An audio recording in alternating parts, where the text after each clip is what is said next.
Muy buena tarde. Gracias a todos por su asistencia virtual. Iniciamos con este conversatorio denominado La vegetación urbana en la ciudad de Puebla, cuyo ponente es nuestro amigo ingeniero eh, Emanuel Bolaños Bautista, al cual le agradecemos su tiempo, su disposición y su voluntad para compartir con nosotros eh, tan relevantes datos sobre la vegetación urbana en nuestra ciudad de Puebla. Muy buenas tardes, sean bienvenidos todos ustedes. Me permito dar lectura a la semblanza del ingeniero Emanuel Bolaños Bautista, quien actualmente es estudiante del doctorado en procesos territoriales 2021-2024. Es maestro en ordenamiento del territorio por la UAP. In the second workshop on the use of open source software and satellite data por la UAP en el año 2015. Workshop on the use of space science and technology for the prevention of and response to disasters in Mesoamérica en el MCTP en 2013. Especialidad en SIG y PR en el CRECTEALS México, Centro de la ONU, de 2010 a 2011, y la licenciatura en Ingeniería Bioquímica con especialidad en Ciencias Ambientales por el Instituto Tecnológico de Tehuacán, 2005 a 2010. Dentro de sus trabajos relevantes, cuenta con el libro Cactus, Cactáceas de la Reserva de la Biosfera Tehuacán-Cuicatlán, trabajo realizado entre 2006 y 2009, análisis físico-químico y microbiológico de la calidad del agua del Río Grande, sección Cuicatlán, en 2010, proyecto de la aplicación, descripción estructural de la vegetación en la poligonal del Cerro Colorado La Hierbabuena, en 2011, análisis de la ecología de la flora del municipio de Tehuacán, 2011 a 2016, el libro titulado Flora de Tehuacán, especies y modos de convivencia, de 2011 a 2016, cuya autoría del 90% fue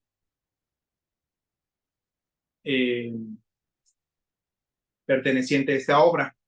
Afectaciones en zonas ejidales a partir de la Ley de Reforma Agraria de 1992 en Tehuacán, en 2018.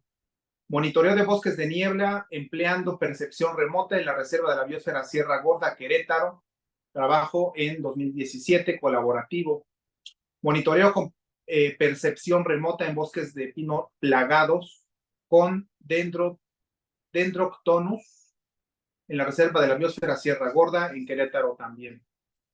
Extenso el currículum. Concluyo con el análisis. Realizó también el análisis de severidad de primer orden de quemas e incendios forestales en 2021, en el Popocatépetl. Análisis de monitoreo de pérdida de masa forestal para la Malinche, años 2010, 2015 y 2020.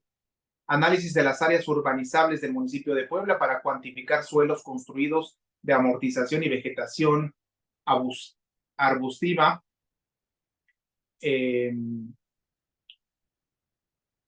Mapa de vulnerabilidad ecosistémica ante incendios forestales para el Popocatépetl.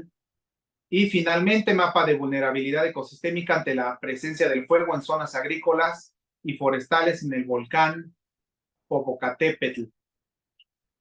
Como parte del ámbito de la academia, fue profesor investigador desde septiembre a 2011, de 2011 a 2021, colaborando en la formación de profesionales en el uso de sistemas de información geográfica, análisis de caracterización ambiental del medio natural y construido, además de apoyar en investigaciones relacionadas con ecología y trabajo de campo en un contexto geográfico, geografía automatizada. También ha sido formador de especialistas en percepción remota y sistemas de información geográfica de Cuba, Costa Rica, Colombia, Nicaragua, Brasil, Estados Unidos, Haití, Panamá, Venezuela, México, El Salvador, Chile y Perú. Ponencias, concluyo ya. Ha impartido conferencias de divulgación científica en el Instituto Tecnológico de Tehuacán, Universidad Tecnológica de Tehuacán, Universidad de las Américas Campus Puebla, en clubes rotarios de Tehuacán y núcleos agrarios de Tehuacán, la Agencia Espacial Mexicana, Mesoamérica Center Technology and Physics Tecnológico de Monterrey, escuelas de nivel básico y media superior. Además de impartir talleres de uso de sistemas de información geográfica en la UAP, Reserva de la Biosfera Tehuacán-Cuicatlán, Instituto Tecnológico de Tehuacán, Reserva de la Biosfera Sierra Gorda, en Querétaro, el INAOE, CRECTE, ALC. Adelante, ingeniero Emanuel, transitamos a la ponencia, a la brillante ponencia con datos duros que nos comparte amablemente. Gracias, ingeniero. Gracias, Ernesto, a Opción Ciudadana y a los aquí presentes por el tiempo que están invirtiendo para, pues, para que compartamos conocimiento. Voy a compartir mi pantalla y espero que se vea en forma de presentación. Bueno, voy a buscar la manera de ser ameno para hablar sobre el contexto de la vegetación urbana en la ciudad de Puebla, porque es importante buscar un lenguaje que sea pues más cercano a un encuentro común. Y en este sentido, en los últimos años he tenido interés de trabajar exclusivamente en zonas rurales, a también dedicar tiempo a las áreas urbanas. Y en esta plática, la palabra más importante es contexto. Cuando hablamos en este caso, del contexto de la vegetación urbana, me refiero no solo al contexto de esta dentro de la ciudad de Puebla, sino también alrededor de esta. Porque si pensamos a la ciudad como un ente, no es conveniente pensarla, pienso yo, como un ente aislado o en sí mismo, sino también como un ente que está dentro de un sistema pues mucho más grande. Y cuando se habla de vegetación, o sea, lo que voy a hacer al inicio de la plática es irme acercando sucesivamente a hablar de la vegetación urbana, ¿no? Cuando hablamos de vegetación urbana, el elemento central o el elemento en el que suele centrarse la plática en lo común, en lo gubernamental, en lo social, etcétera, es el árbol, principalmente el árbol. Pero también hay otros elementos importantes en la vegetación, como son los arbustos y como son las herbáceas o cubresuelos. Evidentemente, los árboles son los que nos generan la mayor satisfacción o la mayoría de los aportes que humanamente nos favorecen. Nos dan sombra, reducen bastante la temperatura de su entorno inmediato, pero pero los arbustos y las herbáceas también cumplen la vegetación urbana muchos roles que no solo son el rol estético o de presentar un verdor que antrópicamente nos parece relajante o nos parece un significativo de calidad de vida. Ambientalmente cumplen y ecosistémicamente cumplen muchos roles las plantas que están dentro de la ciudad. Y eso es algo que me gustaría que tengan en cuenta cuando vamos a hablar de vegetación urbana. Es decir, hay beneficios que dan las plantas de una ciudad en lo ambiental, en lo ecosistémico y también en lo humano, en lo antrópico. Y algo que me gustaría comentar, porque va a ser parte de la reflexión final o hacia el final de esta charla, es pensar en dos conceptos. Bueno, al menos si quieren, desde mi entendimiento. La ciudad versus el campo. ¿Qué diferencias hay entre el campo y la ciudad? Yo entiendo que el campo, en la amplitud y en la profundidad de lo que es el sistema campo campesino, se trata de trabajar por mantener las condiciones de replicabilidad de recursos. Y en ese sentido, el campo eh, es un constructo social. Algo interesante del campo es que proviene de esta relación dialéctica que existe entre las comunidades humanas o ciertas comunidades humanas y las áreas naturales, por decirles de alguna manera. Los bosques, las selvas bajas caducifolias, los acatonales alpinos, a lo que cuando las adoptamos para fines humanos se convierten en áreas forestales, ¿sí? Que hay muchos manejos forestales. Es decir, en este sentido, hay un sentido de relación entre el ambiente natural y el ambiente humano que forman al campo que está compuesto por no solo las áreas donde se siembra y cosecha, sino también a donde se va a recolectar plantas medicinales, a donde se van a hacer manejos forestales como la tala, la producción de carbón, de leña, la cacería de subsistencia, el manejo de las aguas, etcétera. De eso trata el campo. Es un área que se construye socialmente con el espacio natural y es dialógico. Es decir, el campesino hace al campo y el campo hace al campesino.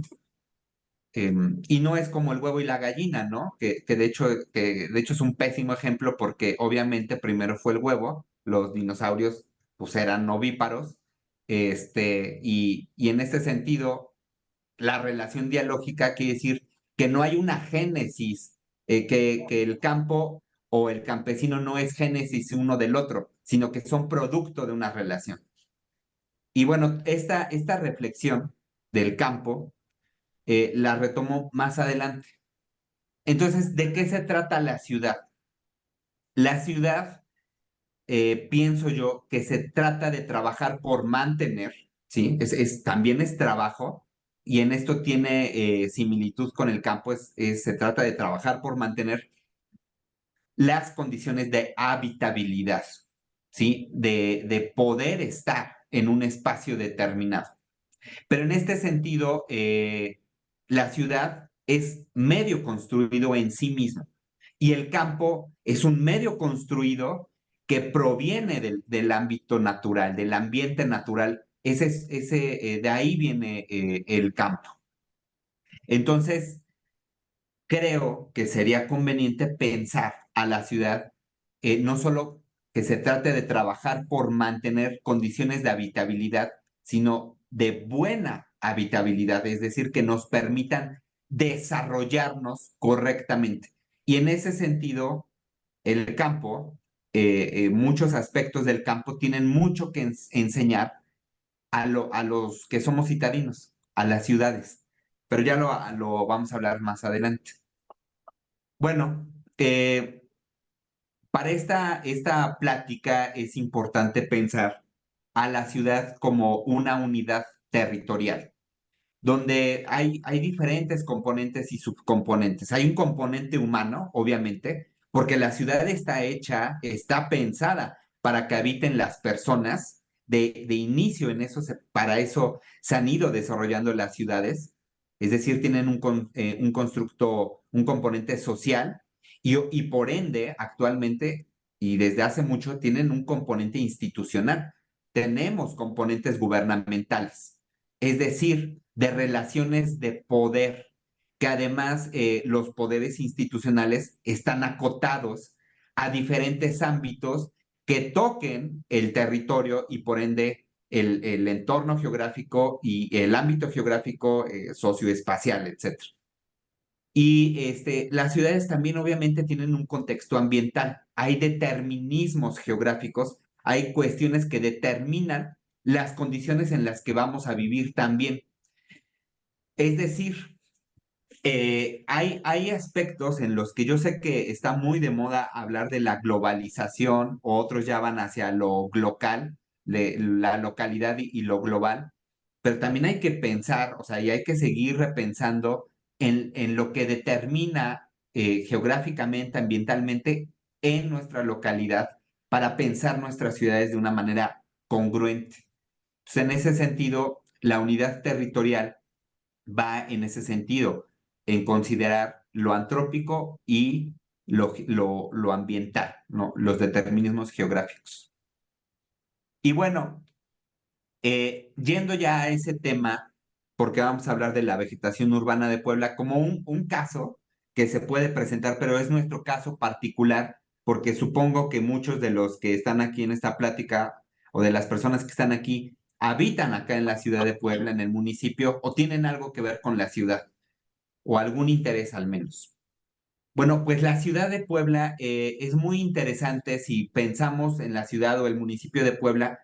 El espacio donde está este municipio tiene influencia de los dos grandes sistemas de nuestro continente, ¿sí? Es decir, tenemos influencia ecosistémica del norte del continente, que es lo que se le llama las áreas septentrionales, y tenemos influencia de las áreas neotropicales, el sur del continente.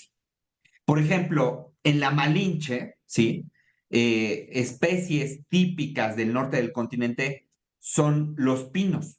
En este caso, los bosques de pino, su influencia es del norte del continente y del planeta en sí mismo, en este caso. Pero en el sur del municipio tenemos la Sierra del Tenso. La vegetación del Tenso es neotropical, es proveniente del sur del continente. Entonces, esto se explica por un concepto que se llama ecotono. En la naturaleza, y a eso voy en el término de ecotono, en la naturaleza, si nosotros vemos un mapa de tipos de vegetación o un mapa de los estados, de los municipios, pasar de una cobertura a otra, del estado de Puebla, Tlaxcala, o de un bosque de pino a uno de encino, se puede ver con abruptos, o con divisiones abruptas. Pero la realidad es que en la naturaleza esos abruptos, mm, si es que no existen, son muy escasos. Eh, Entre un sistema natural, un ecosistema del norte, en este caso del continente y del sur, hay una transición en la que se superponen ambos sistemas o ambos ecosistemas. Y en lugares como Puebla, el municipio de Puebla, existe esa transición entre los sistemas del norte del continente y del sur del continente. Y eso es lo que hace que Puebla tenga una diversidad ecosistémica muy amplia. Puebla municipio, Puebla estado y toda esta franja del eje neovolcánico es mega diversa. Y eso es mucho decirlo en uno de los países más biodiversos del planeta. Y eso pues se los comento para que se entienda por qué de la complejidad de tener zonas muy secas en el sur y zonas un poquito más templadas en el norte, como es la Malinche. Poquito más, no es, porque nosotros tenemos el sotavento de la Malinche, no tenemos el área húmeda. Eso luego lo comento. Ahora, en otras cuestiones del contexto de la ciudad de Puebla, de la urbe de la que vamos a hablar de su vegetación, la hidrografía juega un papel muy importante. Nosotros estamos en el Alto Balsas y parte del Alto Balsas es la cuenca del Atoyac, el Alto Atoyac. A nosotros nos irrigan aguas del Valle de Tlaxcala, de buena parte de la montaña La Malinche, de Monte Tlaloc y del Iztaccíhuatl, y obviamente del propio Valle de Puebla. Y la zona donde confluyen todas estas aguas de manera natural, es Valsequillo, y ahora de manera antrópica se ha manejado desde hace muchos años y se ha generado una presa. La presa de Valsequillo está ahí porque es el punto de desfogue de la cuenca del Atoyac, ¿sí? Y es un área muy importante a nivel estatal, porque las aguas en este caso, de la presa de Valsequillo, irrigan la zona productiva, agrícolamente hablando, más importante del estado. Tepeaca, Huixcolotla, Tecamachalco, Tepanco de López, Tehuacán, y casi llegan a Jalpan, muy al sur, ya muy al sur del estado de Puebla. Así de importante las aguas que irrigan, económicamente hablando, que irrigan el Atoyac. Otras cosas importantes del contexto de nuestra ciudad es que no estamos en una zona precisamente húmeda, no llueve tanto en esta zona de la altiplanicie mexicana. Llueven en promedio entre 400 y 900 milímetros de agua al año. Y buena parte de las aguas que irrigan, por ejemplo, de la Malinche, son el sotavento, es decir, son las que ya perdieron la mayor parte de la humedad que es absorbida por la Sierra Madre Occidental, ¿sí? Entonces, esta zona no es precisamente la más húmeda pues de esta zona del país. Ya empezando a hablar de la vegetación, hicimos un estudio hace un tiempo cuando trabajé en la Secretaría de Medio Ambiente, eh, de las áreas urbanas del municipio de Puebla, es decir, las colonias del municipio de Puebla. Y de los 252 kilómetros cuadrados que tiene el municipio de Puebla, calculamos que construido alrededor es el 39-40% de esta superficie. Suelos desnudos o herbazales son el 49% aproximadamente. Y solo el 11.7, 12% aproximadamente es vegetación, ¿sí? Esto, si pensamos en que la vegetación es la que nos ayuda, y hablo de vegetación, árboles y arbustos, en este 11.7%.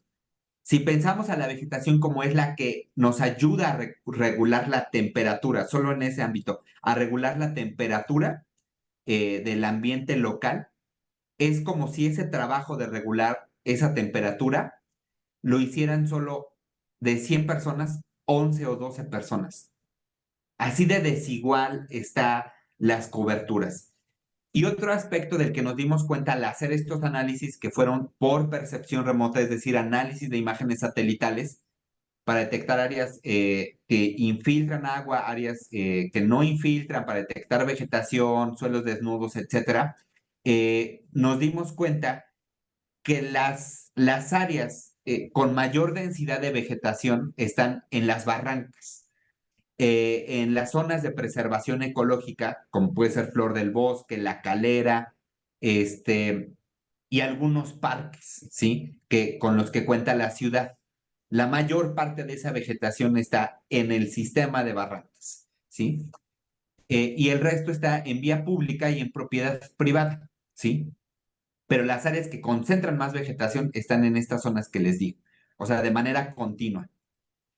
Y en este sentido, haciendo la revisión colonia por colonia, manzana por manzana, calle por calle, aunque eso los sistemas de información geográfica lo hacen de manera muy ágil, nos dimos cuenta que el 35% de la vegetación está en vía pública y el 65% pues está en las barrancas, está en las zonas de preservación ecológica, en los parques y en propiedad privada.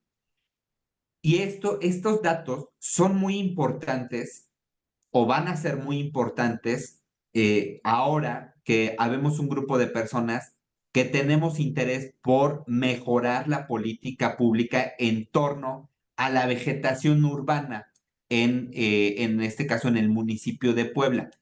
Porque para cuestiones, por ejemplo, de manejo fitosanitario, saber en qué tipo de suelo está la vegetación es importante. Desde una perspectiva forestal, solo atender al 35% no necesariamente es suficiente, porque una enfermedad vegetal, como puede ser el muérdago o algún patógeno, o el amarillamiento letal que se tiene en algunas especies, etcétera, eh, atender solo en un porcentaje minoritario no necesariamente va a ser eficiente. Entonces, para esto sirve la información geográfica, para tomar decisiones, para diseñar política pública, para tener información general también. Y bueno, otro aspecto que les comentaba importante y que es de contexto para la vegetación urbana. ¿En qué condiciones están las barrancas de la ciudad o las que pudimos analizar? Y les decía que buena parte de la vegetación en nuestra ciudad está en el sistema de barrancas, pero buena parte del sistema de barrancas está en un proceso de erosión, ¿sí? Desde un proceso bajo o medio hasta hay áreas, pocas, pero sí existen, que tienen un proceso de erosión crítica, ¿sí? ¿Y qué función o cuál es la importancia de las barrancas en una cuenca? Bueno, principalmente cumplen dos funciones las barrancas. Una, infiltrar aguas hacia los mantos acuíferos y dos, drenar los mantos acuíferos. Pero esta segunda situación, la de drenar los mantos acuíferos, que es decir, lo que son los escurrimientos intermitentes, se da cuando se saturan los suelos de la barranca, cuando ya la velocidad de infiltración se ve superada, la velocidad de infiltración hacia el manto acuífero se ve superada y entonces el agua se empieza a escurrir de manera superficial y ahí es cuando se forman riachuelos intermitentes o de temporal. Pero también las barrancas son importantes para la formación de ríos, ¿sí? Las aguas, como por ejemplo las del río Atoyac. ¿Y qué es lo que reduce la capacidad de infiltración de un manto acuífero? Porque la erosión es un efecto de esto. ¿Qué es lo que genera la erosión? La falta de vegetación. Entonces, saber esto también es importante al momento de pensar políticas públicas que vayan orientadas hacia la vegetación. Pero algo importante, hay dos aspectos en torno a las barrancas también que son importantes. Una, el propio proceso de formación de la ciudad de Puebla, de urbanización de la ciudad de Puebla, ha invisibilizado las barrancas. Y los ríos también, obviamente, ¿sí? Las riberas de los ríos también. La ciudad de Puebla ha tenido un proceso de crecer encima de las barrancas o de invisibilizar las barrancas y los ríos. Por ejemplo, el río San Francisco, pues encima tiene al Boulevard 5 de Mayo. Por ejemplo, la Avenida Nacional, pues era una barranca, o por eso se inunda.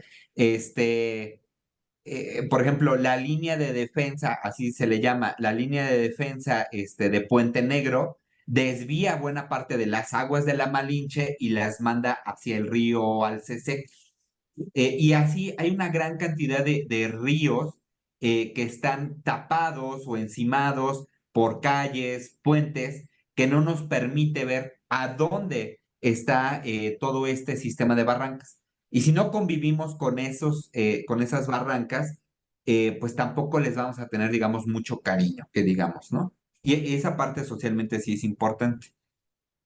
Pero otro aspecto las barrancas del sur del municipio son muy importantes porque los suelos, ¿sí? Los suelos que están al sur del municipio y esas barrancas, que son las que tienen un proceso de erosión más avanzado, son las que tienen mayor capacidad de infiltrar agua hacia los mantos acuíferos y están ahí en un proceso de erosión más avanzado que en la Malinche. Y es decir mucho, ¿eh? Ahora, ¿en qué condiciones está el arbolado? Ya hablamos el contexto ambiental del arbolado, ¿sí? Buena parte del arbolado urbano recibe o ha recibido podas que dañan la propia arquitectura del árbol, ¿sí? Los árboles en sí mismos, como nosotros, que tenemos una fisionomía determinada o común, los árboles también, pero en la ciudad, buena parte de los árboles reciben podas que dañan la arquitectura natural del árbol, ¿sí? Y dañan por malas podas o por interferencias con cables de telefonía, de electricidad, etcétera.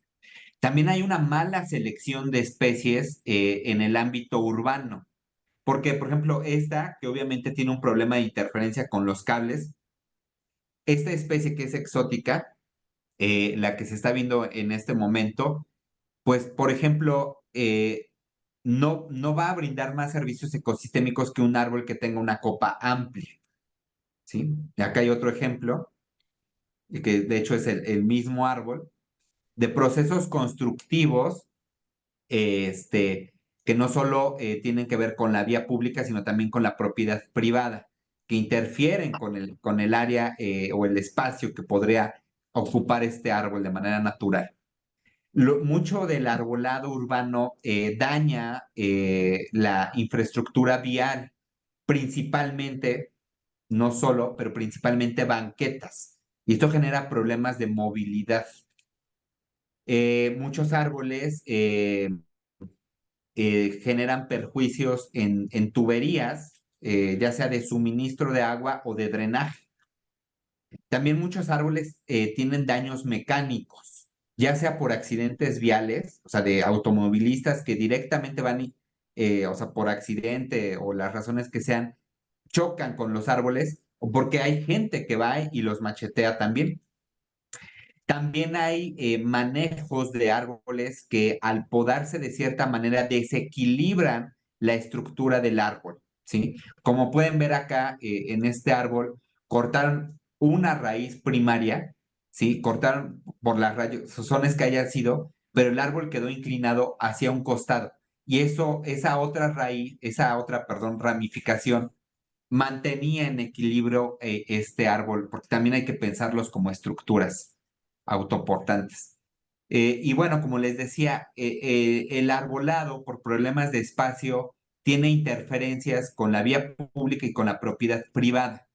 Y hay muchas malas prácticas como elevar la copa del árbol, que lo que genera es algo que se llama efecto de cola de león, que básicamente consiste en que se concentra la copa en la parte más alta, pero eso al entrar en contacto con el viento hace que se haga un efecto palanca que al no distribuirse correctamente la carga o los vectores de energía del viento se concentran solo en la parte alta, generan el desplome de muchos árboles, ¿sí? Por una mala práctica.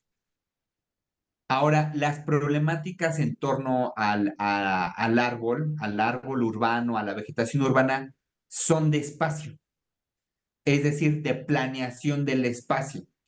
Es decir, no estoy queriendo dar a entender que ya no haya árboles en la ciudad, que ya no haya arbustos, herbáceas en la ciudad.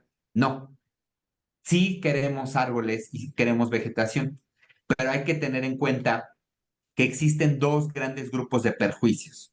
A la infraestructura gris, ¿sí? O sea, todo lo que es cemento, concreto, etcétera, que es espacio público y propiedad privada, pero también la mala planeación del espacio en torno a la vegetación y la infraestructura gris genera daños a la vegetación misma en su desarrollo y en la salud de la vegetación, porque como les decía, la vegetación también se enferma, ¿sí? Entonces, si vamos a pensar en vegetación urbana, hay que pensarla en el contexto natural y urbano de nuestra ciudad.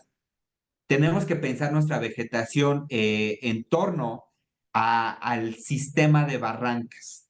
Esa vegetación del sistema de barrancas necesitamos reforzarla porque es la que permite la infiltración a los mantos acuíferos de los cuales tomamos agua invariablemente para suministrarnos en la ciudad y en el campo. También hay que pensar maneras de diseñar el espacio, ¿sí? Para un buen desarrollo de la vegetación. Algo importante de los árboles es que si tú les das, y de las plantas en general, si tú les das las condiciones necesarias, el espacio necesario para desarrollarse, va a cumplir más servicios ecosistémicos que los que puede cumplir en la ciudad en las condiciones que hoy en día tenemos. Ahora, también hay que pensar en los factores culturales alrededor de la vegetación. Mucho hay en contra del arbolado. ¿Por qué existe temor alrededor del árbol? Los árboles naturalmente se caen, pero la mayoría de los árboles que se caen ni generan perjuicios, ni generan situaciones o generan cuestiones de mortandad. El porcentaje de árboles que generan perjuicios a personas o a propiedad privada es muy bajo, aunque obviamente se politiza mucho el tema y hay que trabajar con eso. Y bueno, también hay que pensar a la vegetación en torno a nuestro corredor biológico que está entre el Tenso, el sur de la ciudad, del municipio, y la Malinche, lo que es parte del norte, o formamos parte de, en este caso, de esta montaña tan importante. Y acá les muestro un mapa que me facilitó un amigo que investiga la presencia de flora y fauna dentro de la ciudad y en la Malinche y en el Tenso. En esta zona se han, pues se tienen múltiples registros de avifauna, tanto local, que va entre el Tenso y la Malinche, como también de aves que vienen del norte del continente, como muchos patos, y muchos otros animales importantes como las abejas, los abejorros, e inclusive en esta zona, y esta foto es de acá, hay registros de mariposa monarca. Entonces, ¿cuáles son las áreas de oportunidad cuando hablamos o estamos hablando de vegetación urbana? Pues primero de trabajar por promover la arboricultura y la vegetación urbana en general. En la Asociación Mexicana de Arboricultura eh, promovimos con autoridades del municipio, del estado y de la federación, promovimos el 8º campeonato de trepa de árboles, que es en este caso para fomentar que el trabajador del árbol se profesionalice, porque el árbol es un elemento muy delicado que debe de ser manejado por especialistas. No es por especialistas que sepan cómo podarlo, cómo fitosanearlo, etcétera. Necesitamos sumar perspectivas alrededor de la vegetación urbana. Necesitamos que ecólogos, que, bueno, como yo, ordenadores del territorio, antropólogos, ingenieros forestales, urbanistas, arquitectos, se sumen a la planificación y proyección de la vegetación urbana o de la infraestructura verde porque es un elemento que no solo genera beneficios sociales, psicológicos, sino también genera beneficios ambientales que son necesarios para que las ciudades no solo sean las que consumen recursos y no dan nada al medio ambiente. Necesitamos empezar a compensar esa situación en el contexto en el que estamos. Obviamente, para eso se necesita reglamentación y buenas prácticas a nivel municipal, que son los que deben ejecutar pues la habitabilidad, buena parte de la habitabilidad de las ciudades. Y tenemos que pensar nuestras ciudades en una habitabilidad diversa. Es decir, no solo ya pensar a la ciudad como ese espacio para los humanos, para el desarrollo de las personas, porque en esta ciudad y en muchas otras, pues hay presencia de otros animales y organismos que hacen habitable lugares como en el que estamos, como la ciudad de Puebla. Bueno, pues quise ser lo más breve posible y en esto consiste esta charla que quería compartirles y que Ernesto tuvo a bien abrir espacio. Gracias. Gracias a usted, ingeniero Emanuel, por sus valiosas aportaciones. Y quiero comentar que el ingeniero Emanuel Bolaños Bautista fungió como jefe de áreas naturales protegidas y valor ambiental en el Ayuntamiento de Puebla. Él lo mencionó. Un tema importante, impostergable, cuyos criterios obligadamente exigen una participación activa del pueblo, el pueblo como sujeto político, y fundamental para que haya Estado, una armonía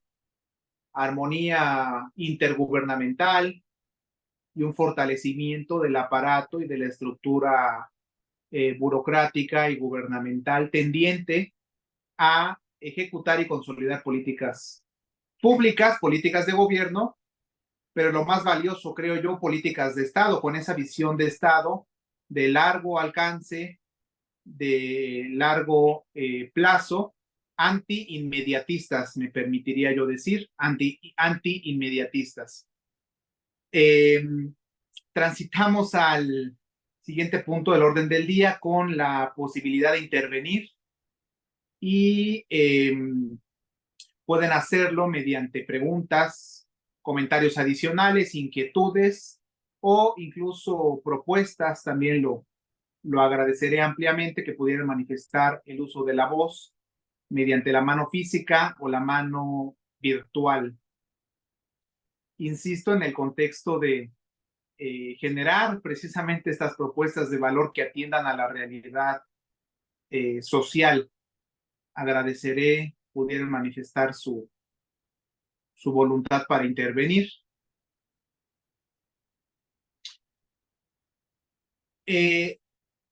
Muy bien, visualizo una intervención por parte de nuestra amiga Berta de Uriarte y posteriormente doy lectura a un mensaje en el chat. Adelante, Berta, por favor, nos apoya con la activación de su micrófono y qué gusto verle. Gracias.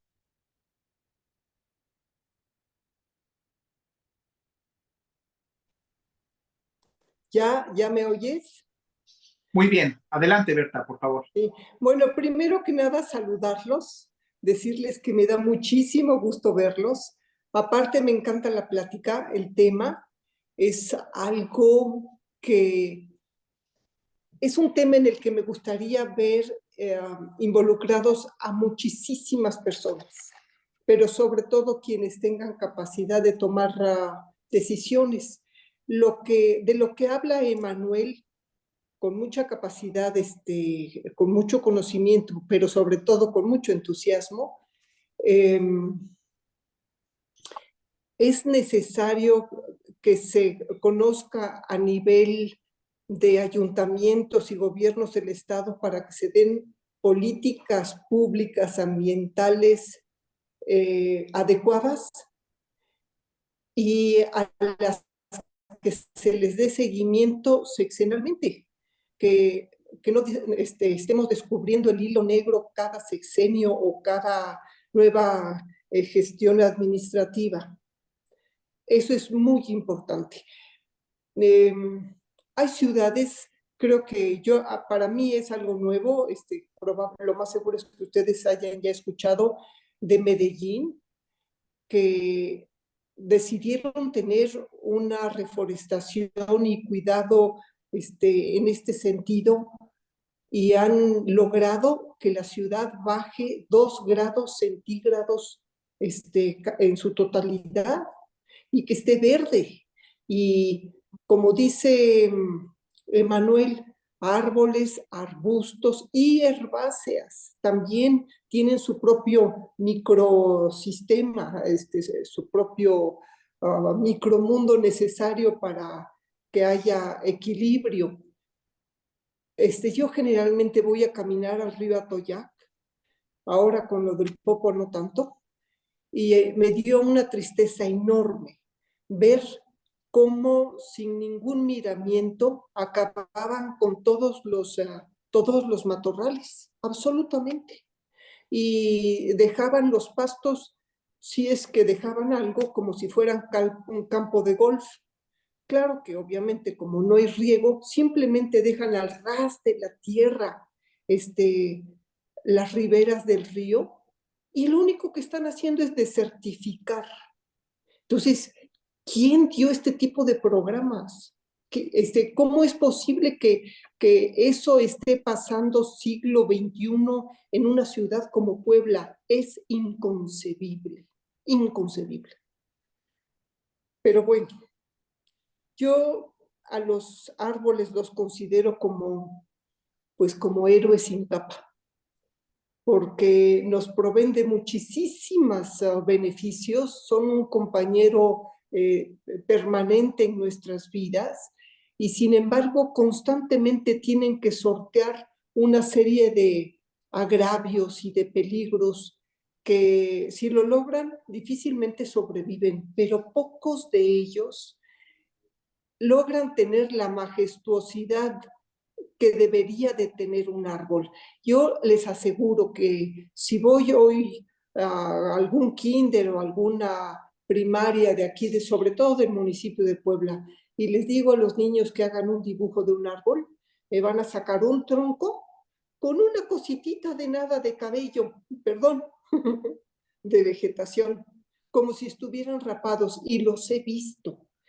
Difícilmente los niños de hoy conciben un árbol en todo su esplendor.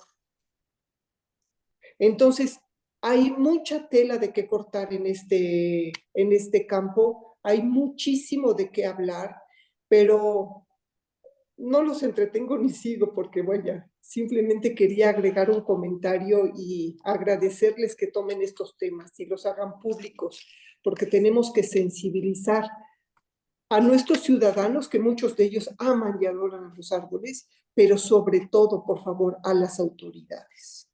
Se tiene que sensibilizar y se les tiene que decir, no nada más vayan y siembren en los parques públicos, siembren en las banquetas, porque el ciudadano de todos los días, el 90% de su tiempo, está en las calles. Entonces, ojalá se pudiera eso y otras muchas cosas más. Por lo pronto les agradezco su plática y que me hayan dado la oportunidad de participar. Gracias a usted, Berta, por sus comentarios. Gracias. Ingeniero Emanuel, ¿algún comentario antes de darle oportunidad para que participe Eulalia? Pues, como dice Berta, hace falta mucho entusiasmo, ¿no? Porque es un ámbito complicado de promover. Pareciera una cuestión secundaria el árbol, la vegetación en sí, pero, pues como decía, así como nos da beneficios ambientales, psicológicos, pues es un medio para permitir la habitabilidad de muchos organismos, incluidos nosotros. Gracias, ingeniero Emanuel. Corresponde ahora el uso de la voz a Eulalia Sánchez. Por favor, Eulalia, adelante. Gracias, licenciado Ernesto. Un gusto escucharlos. Un tema verdaderamente interesante que como ya lo mencionó la compañera con la antelación, híjole, teníamos que hacernos más sensibles. Pues yo tengo comentarios, preguntas, muchas dudas. Punto número 1. Respecto con lo que ya nos indicaba el doctor Emanuel, a Flor del Bosque, que tenemos una zona de reserva, vemos con amenaza la urbanización a los lados y eso me preocupa, que después pues ya no tengamos bosque, como pasó en La Calera también, que lo teníamos como reserva y luego pues hubo tala, el cambio de uso de suelo, esa amenaza muy grande. Y también otro tema respecto a las barrancas se me hizo muy interesante y parece que pues es algo que nos está pasando personalmente con la construcción del distribuidor Oriente aquí en la zona de Amalucan. Van a ser, apenas hubo una junta el día miércoles, pero no pude participar donde nos indican a los vecinos que van a descargar el drenaje pluvial hacia la barranca San Diego. Y esa barranca hace muchísimos años tenía escurrimientos de agua. Obviamente, por un descuido de todos los ciudadanos, el desconocimiento, se ha llenado de basura, escombro, y ahora, lejos de preservar, como bien lo indica el doctor, de preservar la barranca porque nos va a ayudar a infiltrar agua, nos va a ayudar a que se recuperen los mantos acuíferos, pues lo vamos a obstruir y a hacer descargas de aguas negras. Eso es preocupante. No sé qué pudiéramos hacer, pero sí ya me preocupó porque pues al rato vamos a tener una contaminación de agua. Y tercer punto, no sé si me lo pudiera, o sea, la pregunta necesaria. eh, Estoy participando para la construcción de una obra y como me encanta lo ambiental, le preguntaba a la arquitecta encargada que si podíamos tener un proyecto de captación de agua de lluvia. Obviamente muy joven ella y me dice, no es recomendable. ¿Por qué? Porque se va a contaminar su cisterna de contaminantes y no es recomendable. La mayoría de las obras que yo hago me dicen que mejor haga yo mi captación de agua de lluvia, pero con descarga pluvial al drenaje. Dije, oh Dios, esto está delicado. Dije, no, pues tenemos que la ley, precisamente que tengamos políticas públicas que nos obligue a que tengamos esos proyectos de captación de agua de lluvia y no que los constructores nos digan que pues no es viable o estoy en un error. Muchas gracias.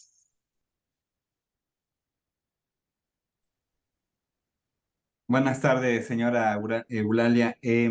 Me gustaría comenzar con el último punto que tocó, que tiene que ver con el agua. Em, Antiguamente, sobre todo, bueno, de lo que yo conozco, en los pueblos que conformaron lo que hoy llamamos Mesoamérica, em, y es más, en buena parte de los pueblos originarios de lo que hoy es México, el manejo del agua superficial era impresionantemente bueno. Por ejemplo, acá cerca, dentro del estado de Puebla, existe la obra hidráulica prehispánica más grande del continente, la presa del Purrón, que era el área que era una presa, literalmente, que contenía las aguas que escurrían de lo que hoy es buena parte del valle de Tehuacán. Y esa presa llevaba aguas hacia la cañada oaxaqueña. No es los términos correctos, pero buena parte de las comunidades que generaron esa obra hidráulica eran como ciudades-estado. Es decir, se podría pensar que fue una obra internacional para aquellos años. ¿Sí? Aunque tenían muchas similitudes, todo, cada uno tenía su sistema de gobierno, pero se juntaron para hacer un manejo de las aguas superficiales. Y no solo es la presa, no solo era la presa, todo era un sistema de captación de aguas superficiales por canales y lo que en ese tiempo se conocía como apantles, ¿no? Que todavía se le llama así en muchos lugares a los canales de agua, de riego. Y estos apantles anexos tenían jagüeyes, ¿no? Que son sistemas de contención de agua superficial. Todavía hay muchos lugares que tienen jagüeyes, ¿no? Bueno, yo no soy oriundo de Puebla, yo conozco en otras zonas del estado, pero quienes son de acá han de saber todavía dónde hay jagüeyes o dónde hubo jagüeyes. Y no eran lugares fortuitos que se escogían para poner estos, eran puntos específicos a donde alrededor de estas áreas de concentración de agua que se iban creciendo cada año, cada determinado tiempo, pues se almacenaba agua. Cuando estos sistemas no se pierden inmediatamente cuando empieza la época de la colonia en lo que hoy es México, porque la mayoría de los conventos, si ustedes hacen la ruta de los conventos, por ejemplo, desde San Andrés Calpan, Tochimilco, Tecali de Herrera, Cuautincha, Tepeaca, si hacen la ruta de los conventos, van a ver que casi todos estos conventos, si no es que todos, tenían un aljibe. Y fue una implementación del sistema de manejo del agua prehispánico. Y eso es lo que mantiene vivo cierto periodo de nuestra historia, el manejo de las aguas superficiales. Pero se empieza a perder cuando se introduce, que no es que no existieran los pozos aquí en lo que hoy es América, pero cuando se introducen los sistemas de galería, que es básicamente conectar muchos pozos o diferentes pozos por canales subterráneos, igual, que filtran agua, ¿sí? Y conducen el agua de manera subterránea. Eso no se hacía en Mesoamérica. Aquí se manejaba el agua el agua de los escurrimientos. Era el agua que se manejaba, el agua de los ríos, de las lluvias, etcétera. O sea, hay un proceso de contradicción y de cambios culturales que suceden en nuestro país y en muchos países de América Latina, en el que invisibilizamos las barrancas, por un lado, y por otro, extraemos aguas subterráneas y ya no aprovechamos las aguas superficiales. Entonces, hay una cuestión cultural ahí que como los que sean ingenieros del agua, que hay que pensar, pero también antropólogos, etcétera, que también hay que pensar cómo aprovechar las aguas superficiales, porque sí se desaprovechan y se están abatiendo los pozos, se están abatiendo los mantos acuíferos y estamos desperdiciando mucha agua que va al mar, que ni siquiera recarga los mantos acuíferos, porque las barrancas de muchas partes del país están muy erosionadas, ya no pueden infiltrar como infiltraban antes. Entonces, estas aguas dulces que tienen eh, muchos, inclusive de una casa, se van al mar, la mayor parte, no se van a los mantos acuíferos. O sea, ahí tenemos un problema o una serie de problemáticas interligadas que tienen una historicidad, a lo mejor me fui muy atrás, pero que van desde este proceso de transición de los tiempos prehispánicos, la colonia y este proceso que hemos seguido de urbanización en el que nuestras ciudades han invisibilizado las barrancas, las aguas superficiales. Entonces sí, yo creo que esta inquietud que usted tiene, Eulalia, es válida. ¿Por qué no manejar la captación de agua de lluvias? Y el tema es, creo que la pregunta es retórica, ¿no? ¿Por qué no hacerlo?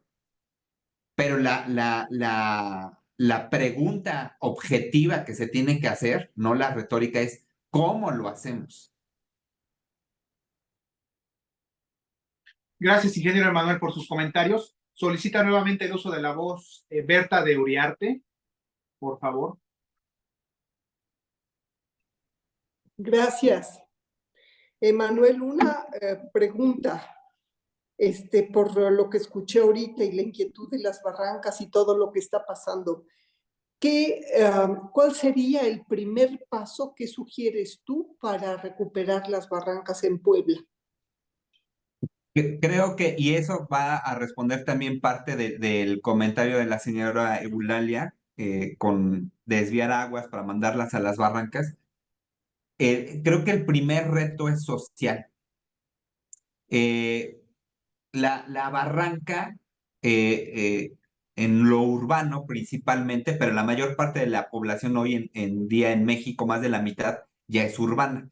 Entonces, el problema primero, pienso yo, es social. La barranca se ha convertido, en un espacio, en el imaginario colectivo, en un lugar peligroso, en un lugar de muerte, en un lugar periférico, ¿no? En un lugar en el que divide a una clase social y otra. Y acá en Puebla tenemos ejemplos. En un lugar, con el que no convivimos, que no conocemos. Eso no necesariamente es así en el campo, en las áreas rurales. La barranca, en la geografía rural, es el espacio que delimita a un paraje y otro, pero es un espacio que muchas veces se le considera un espacio de vida, un buen espacio para ir a tomar,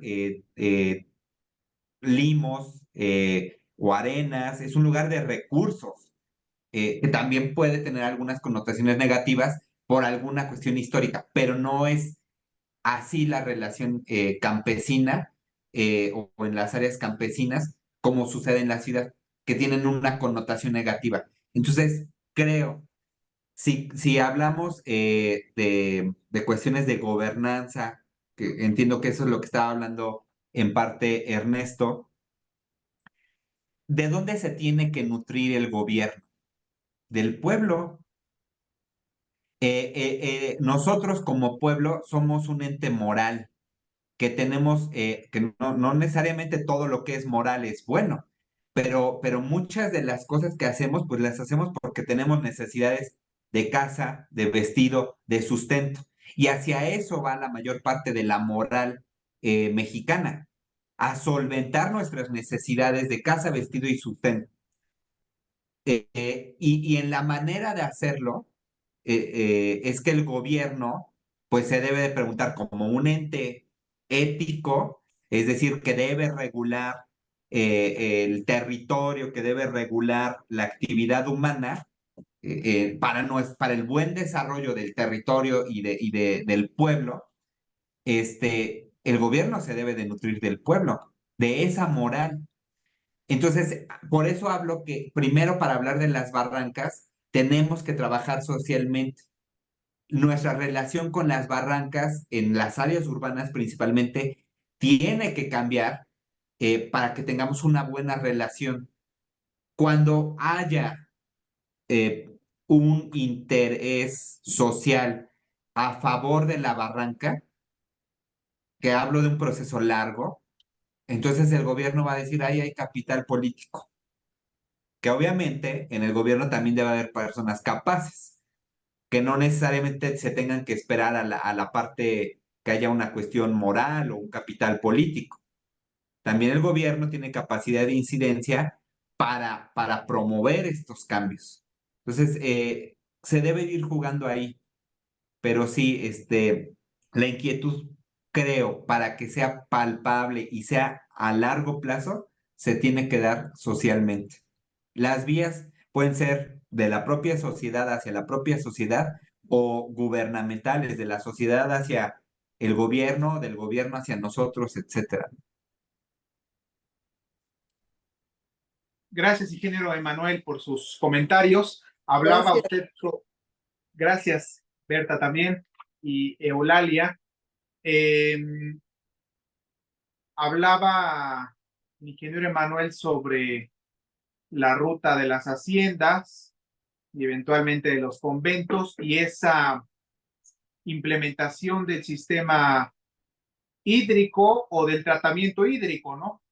Un manejo integral del agua en la época prehispánica,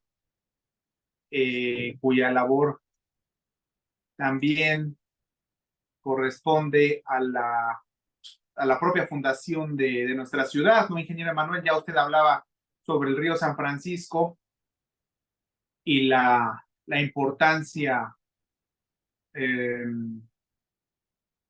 de esas cuencas naturales en la ciudad y la función de los aljibes, ¿no? La función también de los aljibes, de la cual también me permito comentar con la presencia de nuestro amigo Alfonso Jiménez Contreras de Tepeaca,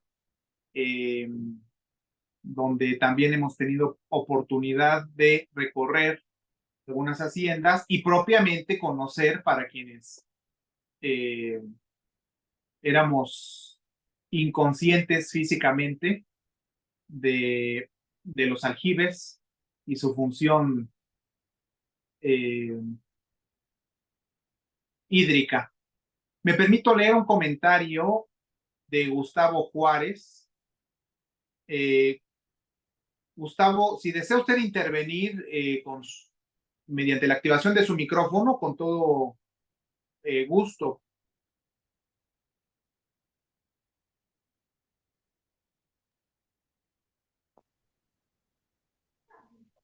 Bueno, ¿sí me escuchan? Muy bien, Gustavo, adelante, por favor. Bueno, de acuerdo a lo que comentaba la compañera hace unos momentos, ¿no? Sobre Amalucan y también, bueno, comentando lo que dice el doctor Emanuel con respecto a que desde la época prehispánica, pues se tenía una cultura donde, pues obviamente el agua tomaba un lugar preponderante y pues que les permitió realizar toda la cuestión, sobre todo agrícola, ¿no? En la producción agrícola que necesitaban y también de alguna forma se sabe que pues tenían una especie de manera de hacer planes de manejo ambientales, ya que pues ellos habían notado por experiencias suyas que pues era necesario precisamente para mantener sus sociedades. Pero bueno, haciendo este comentario, pues sí hay bastantes ejemplos. Yo mandé una captura de un artículo que precisamente habla de Amalucan y que pues en épocas prehispánicas se realizaban canalizaciones de agua precisamente, pues tenían que ver cuestiones religiosas, obviamente cuestiones ambientales y cuestiones agrícolas,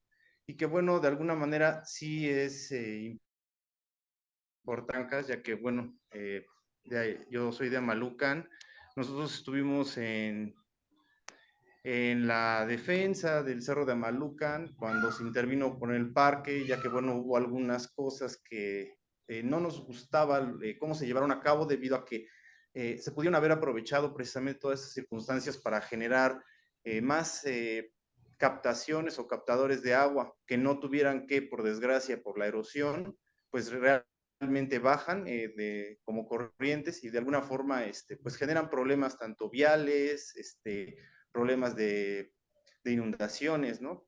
La idea pues era que ya que estaban realizando esa intervención, pues se pudiera canalizar de tal manera que fuera, obviamente como comentan, ¿no? A los mantos freáticos, pero pues desgraciadamente el parque pues se hizo no con, digamos, en ese sentido, ¿no? Sino tal vez más por realizar algo más lúdico y no tanto como para ver que es un área natural. Y bueno, ese era mi comentario que quería realizar, que bueno, sí hay bases como para poder aportar en base a esto. Y bueno, si gustan, yo tengo algunas cosas que pudieran servir, al menos para esa zona, ya que bueno, de alguna manera he participado ya haciendo ponencias sobre lo que fue la cultura en Amalucan. Gracias. Gracias, Gustavo. Antes de comentar, ingeniero Emanuel, disculpe, envió Gustavo Juárez, gracias, una captura de pantalla para quien desee consultar la imagen, el texto. Se titula A Preclassic Water Distribution System in Amalucan, México, de Melvin L. Fowler. Se vislumbra un texto enriquecedor con solvencia académica, se visualiza. Para quien desee buscarlo, guardar el nombre, se encuentra la imagen disponible en el chat. Ingeniero Emanuel Bolaños, ¿algún comentario? Perdón. Sí, bueno, Amalucan tiene un área con vestigios prehispánicos en la cima, pero también en una de las cuevas. Hay vestigios arqueológicos y están orientados también hacia el agua. Entonces, creo que sí, cuando se pensó el parque, había un sistema de captación, pero que se vio superado. Se vio superado, por lo que comenta Gustavo. Patente de ello es que pues, aguas abajo se inunda. Entonces, ahora hay que pensar, o en realidad siempre se debió de haber hecho así, pensar los espacios no solo en una función humana, sino también hacia sí mismos, ¿no? Hacia el ambiente. Gracias, ingeniero Emanuel, por sus comentarios. Antes de brindarle el uso de la voz a la arquitecta Argelia Gracia Juárez, me permito leer un comentario de Eulalia. Gustavo, ojalá nos organicemos y empecemos a trabajar socialmente. Sí, un comentario muy acertado y para motivar, incentivar la tan anhelada acción social. Y Raúl López Cruz, el maestro Raúl López Cruz, felicita al ponente, ingeniero Manuel, la opción ciudadana, por hacer posible esta charla. Sin duda es un tema interesante que merece atención y reflexión tanto para quienes gobiernan y a los ciudadanos en general. El ingeniero Raúl López Cruz, miembro y asociado del Instituto Nacional de Administración Pública, a quien enviamos un cordial saludo. Adelante, arquitecta Argelia, si nos apoya con la activación de su micrófono y le escuchamos atentamente. Gracias. Gracias, buenas noches. Bueno, retomando un poquito del tema que era el principal, que es la vegetación urbana, le iba a preguntar si existe un manual del arbolado urbano, pero veo que sí, ya lo encontré. Yo creo que sería importante difundir ese manual para que se sepa qué especies son las que se deben de sembrar o no en las banquetas, ver qué mantenimiento se les debe de dar y sobre todo, ¿sabe qué? Yo lo veo en muchas escuelas que tienen sus árboles y no les pueden dar mantenimiento porque ve que si no luego los están multando por la poda. Entonces, ¿por qué no asistir a esas escuelas y decirles, sabes que este es el árbol que debes o puedes sembrar o no en tu escuela y que no les dificulten tanto a las instituciones la poda, porque en verdad aquí yo vivo por Loma Bella, en la secundaria que está aquí en Loma Bella, los árboles están enormes. Yo ya hablé para que vengan a podarlos y que hay que sacar un permiso para esto, un permiso para el otro, y los árboles están demasiado altos. Entonces sí hay que dar una poda en la parte de arriba para evitar que se vengan abajo. Bueno, principalmente eso y sobre todo, como le comentaba, el que se difunda este manual del arbolado para ver qué especies son las que se deben de colocar y cuáles no, porque tenemos muchos árboles que cuando los colocamos en nuestra banqueta, empiezan a romper las banquetas, levantan los muros. Venía yo platicando con el arquitecto Tejeda, de que, por ejemplo, la jacaranda se ve muy bonita, pero él me comenta que tuvieron el problema de que la jacaranda de repente empezó a levantar el muro y ya lo iba a tirar. ¿Por qué? Porque la jacaranda estaba buscando estaba buscando, ¿cómo se llama? La cisterna, irse hacia la cisterna. Entonces, vuelvo a comentarlo. Deberíamos de difundir más un manual para ver cómo debemos de poner las especies y qué tipo de especie, porque no cualquiera queda para aquí, para Puebla. No sé si ya notaron que también en la Avenida Juárez ya tiraron todas las palmeras. ¿Por qué? Porque ya se enfermaron. Entonces, igual ver qué tipo de árboles sí quedan y no quedan o son endémicas de aquí del estado de Puebla y que puedan funcionar mejor. Bueno, ese es mi comentario, es lo que les quería comentar. Gracias. Gracias, arquitecta Argelia. Ingeniero Emanuel, ¿algún comentario, por favor? Sí, bueno, creo que hay dos temas que me gustaría comentar. El, Creo que cuando se hizo ese manual se contaba con menos información que la que se tiene ahora. Eh, y pareció adecuado para los años en que se publicó. Y hoy en día sabemos que ese manual es insuficiente. y que además queda en gran medida fuera del contexto de nuestra ciudad. Es más, algo que está, no sé si ya pasó o no, pero hasta donde yo me quedé, no había sucedido, la actualización de la paleta vegetal, es decir, de las especies que pueden insertarse en el municipio de Puebla, no había sido actualizada.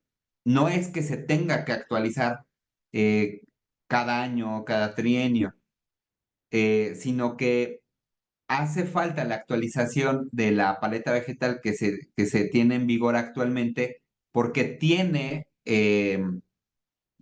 autorizadas muchas especies que son exóticas, pero lo malo no necesariamente es que sean exóticas, es que no son adecuadas para la ciudad. Por ejemplo, los ficus. Cuando hablo de los ficus me refiero a los ficus de la India, que literalmente son especies de la India adaptadas a climas donde hay mucha agua, árboles que crecen muchísimo y que siempre van a tener problemas de espacio, ¿no? Y así muchas otras especies que no son adecuadas para la ciudad. Hasta donde me quedé, la actualización de esta paleta vegetal no se había hecho, pero tampoco es fácil hacer una paleta vegetal, porque no todas las especies, inclusive las que son endémicas de la región o que crecen cerca de nuestra zona, del Tenso, de la Malinche, de esta zona a la que pertenecemos, que en este caso nosotros no tenemos que pensar en las que sean endémicas de Puebla, sino que sean oriundas de esta zona del país que es el eje neovolcánico, que es la zona en la que estamos. Entonces, no todas las especies son aptas. Es más, no todas las especies que se tienen que pensar para la ciudad tienen que ser árboles. Muchos pueden ser arbustos, que son más aptos para espacios pequeños, y hay arbustos que tienen apariencia de árbol. ¿Por qué un arbusto puede ser mejor una opción? Porque son plantas, perdón, que pueden tener un porte importante, regular la temperatura, disminuirla en gran medida, pero no tienen la fuerza para levantar una banqueta, por ejemplo, es decir, para dañar infraestructura. Eh, Obviamente, y ese yo creo que no es un reto fácil, y la arquitecta seguro lo sabe mejor. No es fácil, tener buenos procesos constructivos que puedan convivir con la vegetación. Lo que hay que pensar es en diseños constructivos adecuados para la vegetación, porque sí se necesita, o sea, sí se necesita algo que nos regule el ambiente y algo que no solo sea, que cumpla otras funciones ecosistémicas como la infiltración del agua, que no se nos inunden las ciudades, por ejemplo, es un ejemplo. Entonces, la carrera para pensar a la vegetación como una infraestructura pasa por muchas mentes y pasa por muchas áreas técnicas: arquitectos, urbanistas, ecólogos, ingenieros forestales, agrónomos inclusive, etcétera, etcétera, ¿no? Ordenadores del territorio. Así como hemos estado pensando la ciudad, porque nuestras ciudades en la historia humana no tienen tantos años y llevamos miles de años habitando ciudades, y el proceso de pensar el campo lleva muchos miles de años más. Pues hay que tomar el reto de ahora pensar la ciudad de manera adecuada para la vegetación y viceversa, y hay que tomar ese reto, ¿no? Gracias, ingeniero Emanuel. Sí, repensar la ciudad eh, con ese cuidado de las 3 Bs de la geopolítica de la civilización: bioética, biosfera y la biodiversidad. de todos los seres vivientes y especies. Envía un mensaje el maestro Alfonso Jiménez Contreras de Tepeaca, le felicita, ingeniero Manuel, y pues hace un llamado a la comunidad estudiantil eminentemente. Debo decir que hablando del tema de barrancas, hace ya unos meses visitamos también con nuestros amigos de Tepeaca la Barranca del Águila, precisamente. ¿Sí? ¿La conoce usted, ingeniero Emanuel? Sí, sí, sí, bien, bien. O sea, no la conozco hasta abajo, pero pues tiene, se sabe, ¿no? Tiene vestigios arqueológicos prehispánicos. En Tepeaca, pues pues hay es un referente local, ¿no? En la Barranca del Águila de Tepeaca, la que llamó Hernán Cortés la Segura de la Frontera. Le dicen, decía, mi abuela fue cronista de Tepeaca, Luz del Carmen, le decían Carmelucha. Yo tengo familia allá, entonces sí conozco bien Tepeaca. Ah, maravilloso, muy bien, gracias por el comentario. Sí, efectivamente, bueno, hablando de esta riqueza multidimensional, ¿no? Porque si solamente uno se quiere centrar en el tema de la barranca, pues se reduce o una visión reduccionista otros aspectos y elementos dignos de considerar. Unas cuevas, las cuevas de San Hipólito, Xochiltenango, y en compañía del maestro Alfonso Jiménez Contreras y con el ingeniero Darío. Ellos referían, ya que hacía usted mención de los vestigios arqueológicos, los montículos, recuerdo una tesis sobre precisamente estas pirámides, montículos, de Miguel Medina y Norma Peñaflores, quienes ellos laboran en Atlixco, tengo entendido, recuerdo. Sí, un tema de gran relevancia para nuestra entidad y sobre todo, bueno, la exigencia y la inquietud de Eulalia Sánchez, quien ya compartió su número en el chat, también Gustavo, enteramente agradecido, para coordinarnos en un futuro inmediato y determinar el qué hacer que atienda la realidad social, los cómo, como muy bien acertadamente el ingeniero Emanuel estableció, el cómo, y con esa cohesión social, ¿no? Esa cohesión social que muchas veces el ciudadano actúa cuando el interés público está afectado, se vulnera y las afectaciones son considerables y hay un impacto en la vida diaria. Gracias por sus comentarios. Ya nos vamos encaminando hacia el final de esta interesante ponencia. Únicamente me permito extender nuevamente la invitación para quien desee externar alguna interrogante, algún comentario adicional. Una pregunta, ingeniero Emanuel Sí. Bolaños. ¿Qué tan viable, qué tanta viabilidad el hecho de trabajar en la incorporación de un camellón en la avenida 31 Poniente? Sabemos que en la 31 Oriente cuenta en condiciones físicas, espaciales, y cuenta con un camellón. Incluso en el trienio 2008-2011, recuerdo, se incorporó un carril confinado para las bicicletas.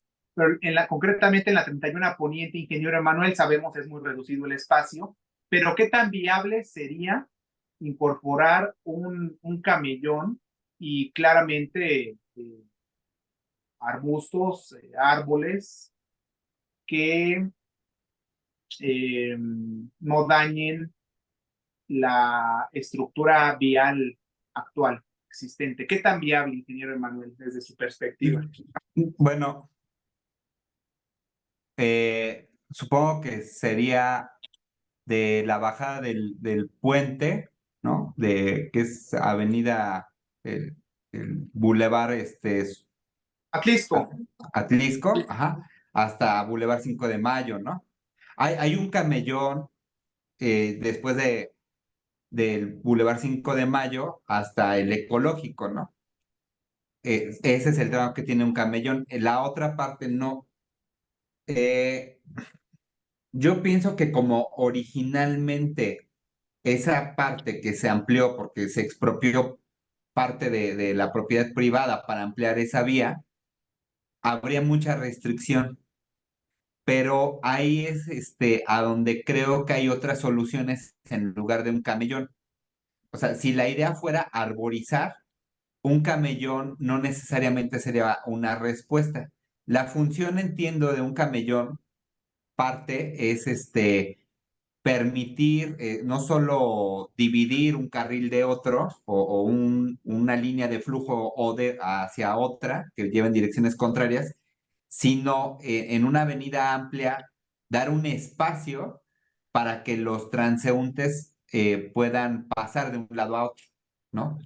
Pero creo que esa visión inclusive ya fue superada, ¿no? Ahora los pasos peatonales parecen yo creo que sí, una mejor respuesta. Hablando con arquitectos y urbanistas, porque yo no soy especialista en eso, este, existe una idea mejor, que es instalar árboles en el área de los carriles de estacionamiento. ¿Eso por qué es una mejor idea? Porque un árbol, o sea, el tronco de un árbol, no va a ocupar un carril de estacionamiento. Por ejemplo, lo que muchos arquitectos ya pensaron y que ya han estado implementando en otras partes del país inclusive, es poner un área de infiltración para el árbol amplia, con, por ejemplo, adopasto, que son estos adoquines que son como, como panales que tienen huecos, ¿sí? Generar áreas de infiltración para el árbol. Si tienen esas áreas de infiltración, no va a levantar la banqueta. ¿Por qué? Porque va a buscar la humedad. El árbol funciona bajo el mismo principio que los animales, bajo el principio de máxima economía, de ley del mínimo esfuerzo. Si busca el agua, entonces las raíces se levantan porque hay humedad en la parte alta y no llega abajo, etcétera. Entonces, si hay humedad que se está yendo hacia el suelo, pues las raíces se van a mantener abajo, ¿sí? Entonces, esta área de adopasto estaría sobre el carril de estacionamiento y árboles cada determinados metros entre un coche y otro, por ejemplo. Que tampoco tiene que haber árboles a todo lo largo, porque como los árboles crecen y ocupan más espacio que cuando los instalamos, no necesitamos tantos árboles. Se puede arborizar sobre los cajones de estacionamiento y tenemos pues efectos inclusive hasta mejores que ponerlos en un camellón que va a ser en alto, que no va a permitir un buen anclaje de los árboles y que eventualmente puede provocar que se caigan. Esa es una mejor solución, no se me ocurrió a mí. Por eso hablo de que se necesitan muchas mentes, ¿no? Y los arquitectos ahí pueden jugar y generan unas soluciones, porque como tienen un entendimiento del espacio que uno no, pues ahí es donde hay mucha aportación de la arquitectura, ¿no? Gracias, ingeniero Manuel. Sí, de la arquitectura, del urbanismo y esa conjunción y armonía inter, multi y transdisciplinaria. Sí. También saludamos al arquitecto Francisco Javier Tejeda Ortega, que se encuentra con nosotros. ¿Alguna intervención, interrogante final por parte de los asistentes virtuales?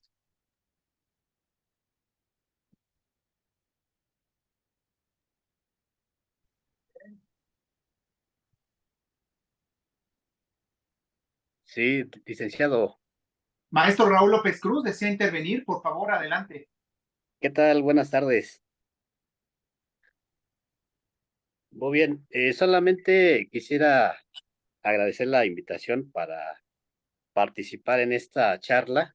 Es un tema interesante, como lo comentaba hace un momento en el chat, y que compete, desde luego, al gobierno en sus tres niveles, tanto federal, estatal como municipal. es una necesidad compartida. El problema que tenemos, que tiene que ver con la contaminación, con la escasez de agua, y que tiene que ver con esos 3 niveles de gobierno, pero también tiene que ver con los ciudadanos en general. Hay un punto importante que me parece importante retomar, que es rescatar esa armonía con la naturaleza. Esa armonía en el que el árbol, la planta, la hierba, no es ajeno a nosotros. Nada más que con el tiempo nosotros perdimos esa sensibilidad con las plantas porque incluso forma parte de nuestra alimentación. Gran parte de las frutas que consumimos, la mesa que tenemos en la casa, el papel que utilizamos en la escuela, pues vienen del árbol. Incluso el agua que tenemos en nuestro propio cuerpo, pues tenemos más agua y es algo que necesitamos para vivir. Por eso comentaba que es importante rescatar esa, la naturaleza como parte de nosotros, valorarlo, tener conciencia de ello y, y apreciarlo, ¿no? Incluso en el diseño de las políticas públicas que deben partir en el sector gubernamental, tienen que considerar esos aspectos. Estamos hablando, por ejemplo, del uso de fertilizantes que afecta a la planta, pero no solamente afecta a la planta, sino todos los animalitos que viven ahí en la planta, ¿no? Políticas públicas que tienen que estar orientadas a ese equilibrio entre el uso del automóvil, el uso de la bicicleta, el peatón que camina en la calle y el árbol que tiene que estar ahí en la calle.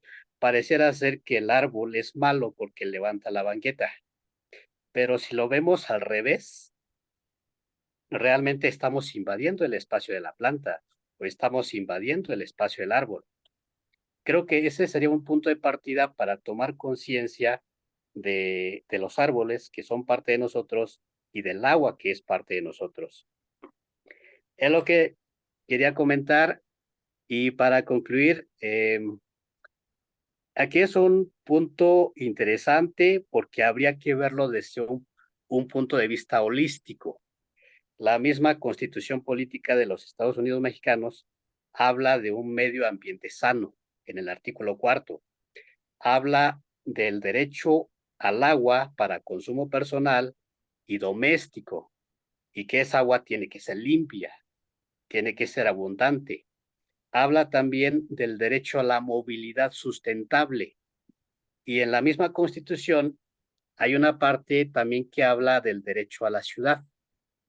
Entonces, las políticas que deben implementarse tienen que considerar estos derechos en su conjunto para verlo desde un punto de vista holístico y retomar esa justa armonía que comentaba el ponente y el licenciado Ernesto hace un momento, que desde luego es un tema interesante. No es debatible porque sabemos que es parte de nosotros, nada más que perdemos la noción de que esa planta o ese árbol o esa agua que corre en la barranca, pues es parte de nosotros y si lo dañamos, obviamente dañamos también a nosotros mismos. Es lo que quería compartir con ustedes. Sin duda es un tema interesante que merece atención, sobre todo en los tiempos actuales en el que cada día vemos más cielo contaminado, cada vez vemos más ríos contaminados, incluso eh, habría que considerar políticas orientadas a limpiar las barrancas, ¿no? Si vamos, por ejemplo, en algún parque, en alguna barranca, en algún cerro, siempre encontraremos ahí un plástico, una bolsa, ¿no? Por la falta de conciencia de las personas que van a esos lugares y que dejan esos objetos que dañan a la naturaleza. Y creo que gran parte de esa responsabilidad pues tiene que ver con nosotros y gran parte de la solución también está en nosotros. Es lo que quería compartir a ustedes. Muchas gracias. Gracias, maestro Raúl López Cruz. ¿Algún comentario, ingeniero Emanuel, por favor? Sí, muy rápido, muy breve.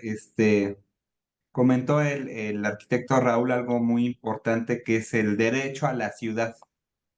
Eh, y, y pasa, y ojalá el señor Gustavo y la señora Eulalia lleguen a ponerse en contacto porque es el derecho a la ciudad, es el derecho a tomar decisiones en el lugar en el que estamos, a incidir pues de manera propositiva en el lugar que habitamos, ¿no? Es no solo estar, sino cómo vas a estar y generar, ser parte de los ejercicios de poder.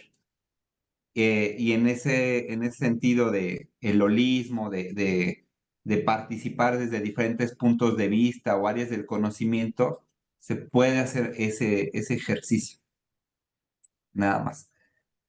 Gracias, ingeniero Emanuel. Antes de darle el uso de la voz a Berta, solamente quiero comentar que el maestro Raúl López Cruz, un saludo hasta el Estado de México, él tuvo la oportunidad de formar parte del intercambio académico México-China en Shanghai durante unas semanas con la Chinese Academy of Governance, lo que permite, dicho ejercicio dinámico, que permite conocer la instrumentación de políticas en China, Shanghai, tratamiento de sus temas de movilidad, esa transversalidad en la aplicación de sus políticas. Y lo que a mí llamó la atención, que fui partícipe de esa excelente conferencia con la presencia del embajador plenipotenciario de China en México, el señor Shang Run, sobre la participación ciudadana.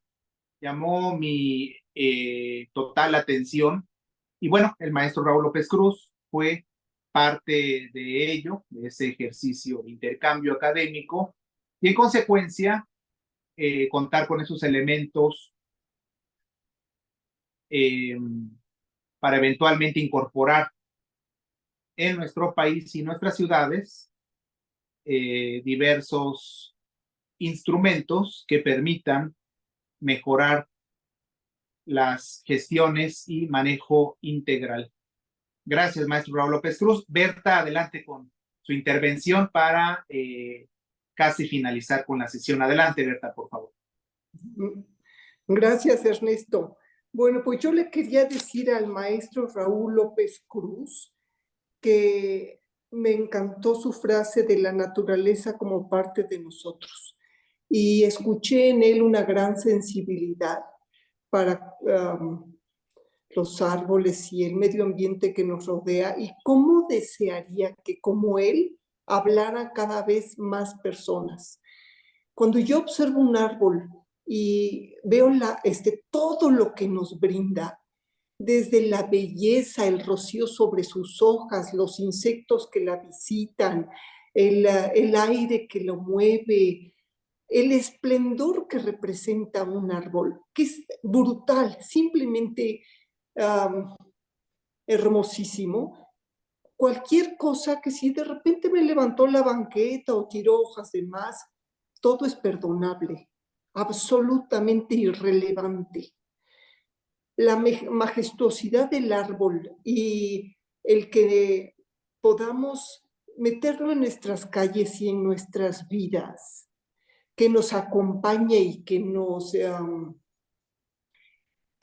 embellezca el entorno y lo refresque, es superior a cualquier obstáculo que tengamos que ir resolviendo. Entonces, nada más le quería yo dar a él las gracias por su intervención y porque fue como un vaso de agua fría en el desierto, ¿no?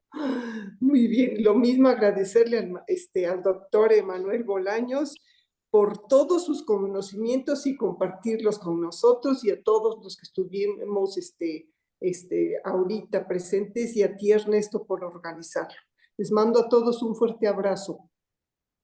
Gracias, Berta, por sus comentarios. Un abrazo de vuelta. Solamente recordar, perdón, Gustavo Juárez nos compartió en el chat una captura de pantalla de un interesante texto: A Preclassic Water Distribution System in Amalucan, México, de Melvin L. Fowler. Concluyo, perdón, antes de un comentario final por parte del ingeniero Manuel Bolaños. Ya hablaba el maestro López Cruz sobre el derecho a un medio ambiente adecuado para su desarrollo y bienestar, derecho que data del año 1999. Pero quiero permitirme dar lectura. Hay una declaración sobre las responsabilidades de las generaciones actuales para con las generaciones futuras, que data esta declaración del 12 de noviembre de 1997. En su artículo cuarto habla sobre la preservación de la vida en la Tierra. Las generaciones actuales tienen la responsabilidad de legar a las generaciones futuras un planeta que en un futuro no esté irreversiblemente dañado por la actividad del ser humano.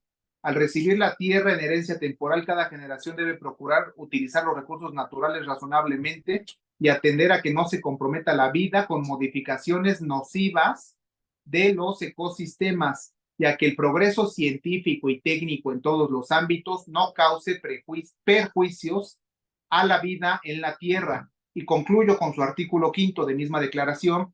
El artículo quinto se titula Protección del Medio Ambiente. Para que las generaciones futuras puedan disfrutar de la riqueza de los ecosistemas de la Tierra, las generaciones actuales deben luchar en pro del desarrollo sostenible y preservar las condiciones de la vida y especialmente la calidad e integridad del medio ambiente. Las generaciones actuales deben cuidar de que las generaciones futuras no se expongan a una contaminación que pueda poner en peligro su salud o su propia existencia. Las generaciones actuales han de preservar para las generaciones futuras los recursos naturales necesarios para el sustento y el desarrollo de la vida humana. Y finalmente, antes de emprender grandes proyectos, las generaciones actuales deben tener en cuenta sus posibles consecuencias para las generaciones futuras. Se ha hablado de proyectos de muerte en el norte de nuestro país, hiperextractivistas con un enfoque eminentemente monetarista, y proyectos de vida, lo que también refiere el antropólogo investigador, el doctor Eckhard Bock-Schmidt, con un relevante libro sobre patrimonio biocultural, pueblos originarios y sus comunidades equiparables, donde presenta esta visión de territorios de muerte y territorios de vida, de libre autodeterminación. Tema muy amplio, complejo, pero que necesita y exige ser abordado desde esa complejidad y la no linealidad del pensamiento. Recordaba yo un documento de la UNESCO sobre el análisis y transdisciplinariedad del pensamiento complejo, donde habla de la no linealidad del pensamiento, múltiples variables que exigen ser tratadas y abordadas. Comentario de Teresa Ramos: gracias por la ponencia que nos recuerda que debemos florecer nuestro entorno para oxigenar a nuestras siguientes generaciones. Gracias. Ingeniero Emanuel, un comentario final para concluir, por favor. Gracias. No, pues agradecerles el tiempo prestado y pues quedo a sus órdenes para alguna otra ocasión y pues invitar, ¿no? Obviamente la actividad gubernamental es más potente porque pues debe tocar y toca todos los ámbitos del territorio, pero tampoco desestimar de lo que uno puede hacer. Yo aquí a una persona que conozco que se llama Berta, pues la he visto ir a regar arbolitos cargando ella las cubetas. Y al menos es ese árbol o esos dos árboles que le alcanzan a sus fuerzas y desestimar el esfuerzo personal tampoco es bueno porque no hay que vivir con el desasosiego de, ay, no voy a hacer el cambio. Bueno, pero a lo mejor para ese arbolito sí. O para esa persona que no puede cruzar la calle porque no ve, porque es ciega, sí hay un cambio en ese momento. Entonces, la gentileza siempre es un recurso que no hay que hacer de lado, ¿no? Gracias. Gracias a usted, ingeniero Emanuel, por sus comentarios, y es obligada la participación social para transformar la realidad que vivimos y enfrentar y afrontar los cambios civilizatorios para lo que resta, me permito yo decir, lo que resta del siglo XXI, y que en menos de 7 años en nuestra ciudad estará conmemorando los 500 años de su primera fundación, y qué mejor que llegar a ese 5º centenario con una ciudad eminentemente verde y con condiciones que permitan una convivencia armónica para el desarrollo de todas las facultades del ser humano y que nos humanice día con día. Gracias a todos por su tiempo, particular ingeniero Emanuel Bolaños, enteramente agradecidos, y permanecemos en comunicación. Gracias, ingeniero Emanuel, por su tiempo Gracias. y su dedicación. Gracias, un abrazo. Gracias. a todos, bonita tarde. Estamos en contacto, muy amable. Gracias por su tiempo a todos.